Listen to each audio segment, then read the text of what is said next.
네, 다음으로 피드백을 알아보도록 하겠습니다.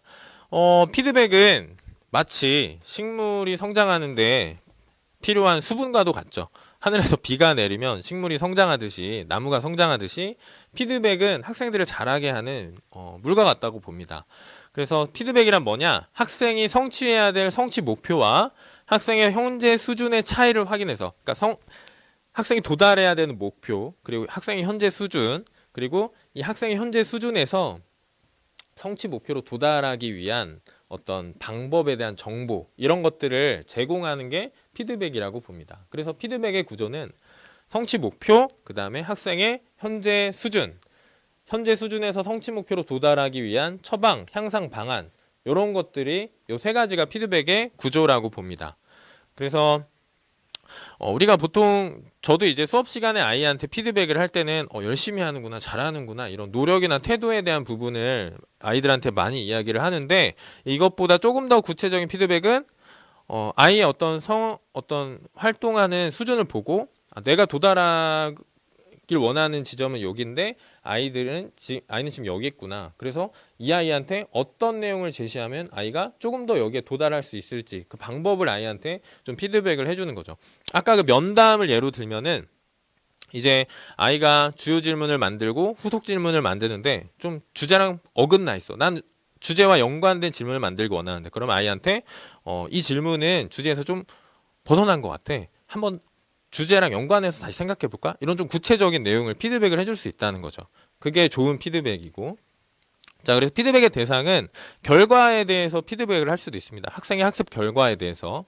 뭐 예를 들면 수학 문제 풀이 결과를 보고 학생들에게 어떤 부분에서 개념적 이해가 부족했는지 파악하고 정보를 제공하는 경우, 이런 게 결과에 대한 피드백인데, 과정에 대한 피드백은 아이들이 수업에서 주어진 과제를 이제 문제 해결하는 과정에 대한 피드백인 거죠. 수행과제의 문제 해결 과정에 대해서 피드백을 하는 경우, 그 다음에 학생의 태도 특성에 대한 피드백도 있는데, 학생의 어떤 자발성, 학습 동기, 성찰의 태도, 그리고 학생의 어떤 정말 독특한 특성, 이런 것들에 대해서도 피드백을 해줄 수 있습니다. 이렇게 세 가지 영역이고, 좋은 피드백의 조건은 이 5가지라고 합니다. 중요한 부분에 초점을 맞추는 피드백. 중요한 부분이라고 하는 건 내가 이 수업에서 중점적으로 길러주고 싶은 아이의 능력, 아니면 조금 좁게 보면 성취 기준, 이런 것들이랑 연관된 피드백을 하라는 거죠. 면담하기 하는데 면담을 글로 쓴 결과에 대해서 맞춤법이 틀렸다, 문장이 이상하다, 이런 내용은 좀 지양해야 된다는 거죠. 두 번째로 평가 전 학습 목표와 과제에 대한 정확한 정보를 하면 좋은 피드백이 가능하다는 거죠. 아까 제가 말씀드린 루브릭이나 예시 답안을 먼저 제시하면 학생이 도달하고자 하는 성취 목표가 굉장히 명확해지기 때문에 이제 아이한테 피드백이 갔을 때 좀 더 잘 들어갈 수 있다고 보는 겁니다. 그 다음에 결과와 과정 모두에 초점을 두는 피드백. 결과만 평가하지 말고 과정도 평가하고, 또 그렇다 과정만 하라는 게 아니고 결과에 대해서도 피드백을 하라는 겁니다. 그다음에 네 번째, 교수학습 내에서 지속적으로 이루어지는 피드백, 그리고 즉각적으로 주어지는 피드백. 피드백은 바로 주어질수록 효과가 좋다고 합니다. 피드백이 중요한 이유는 일단 수업 및 평가 과정에서 학생들을 성장시킬 수 있는 가장 중요한 방법이기 때문입니다. 일단 학생이 수업의 과정, 평가의 과정을 거쳐서 결과물을 제출하고 나버리면 사실 성장의 기회가 없잖아요. 이 결과물을 제출하는 과정에서 계속해서 피드백이 주어져야 학생들이 성장하고 더 좋은 결과물을 제출하고 성장할 수 있는 거죠.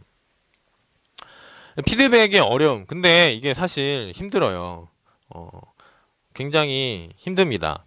이게 왜 힘드냐면, 일단 다인수 학급, 한 학급에 30명이 넘기 때문에 아이들 한 명 한 명 개별적으로 관찰하고 파악하기 어렵고, 그 다음에 우리는 기존의 어떤 점수를 산출하고 90점을 맞으려면 이런 걸 해야 돼 라는 어떤 점수 위주의 피드백에 익숙해져 있습니다. 그리고 시간과 노력이 정말 많이 들어요.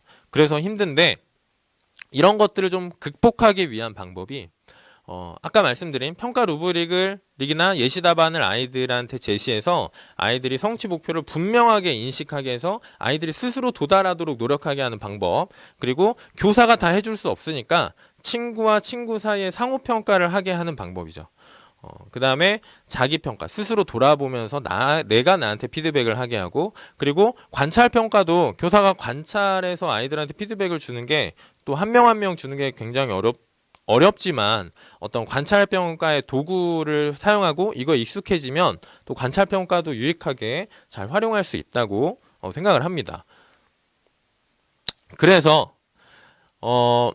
이런 내용들을 교사가 너무 힘들지 않으면서도 학생이 스스로 피드백을 할 수 있는 방법들을 좀 알아볼 거예요. 그래서 이번 주 성장교실에서는 다양한 피드백의 방식, 자기평가도 굉장히 다양한 방식이 있고, 상호평가도 다양한 방식이 있고, 교사의 관찰평가의 방식도 굉장히 다양한 툴이 있죠. 이런 것들을 직접 실습해보고 피드백을 위한 다양한 도구와 양식을 공유하고, 내 수업의 가치와 과정이 들어가는 영역 통합적인 평가 루브릭을 만들어 볼 거예요. 이 말이 굉장히 거창한데 한번 해보면 압니다. 네, 좀 더 나중에 자세히 설명하고, 그 다음에 상호평가의 결과를 점수로 반영한 사례, 클래스 1, 2, 3을 활용해서 관찰평가한 거, 수업의 과정이 드러나는 평가 루브릭의 사례, 자기평가를 기록으로 연결한 사례, 이런 것도 알아보고, 다양한 수업 장면 속 수행평가 사례, 이제 여기서 5가지의 수행평가 사례를 저희가 준비를 했고, 선생님들께서 그 중에서 2개의 사례를 선택해서 들을 겁니다. 그 다음에 마지막으로 우리 자치활동도 준비를 해놨습니다. 그래서 선생님들 모두 오시기 바랍니다. 네, 감사합니다.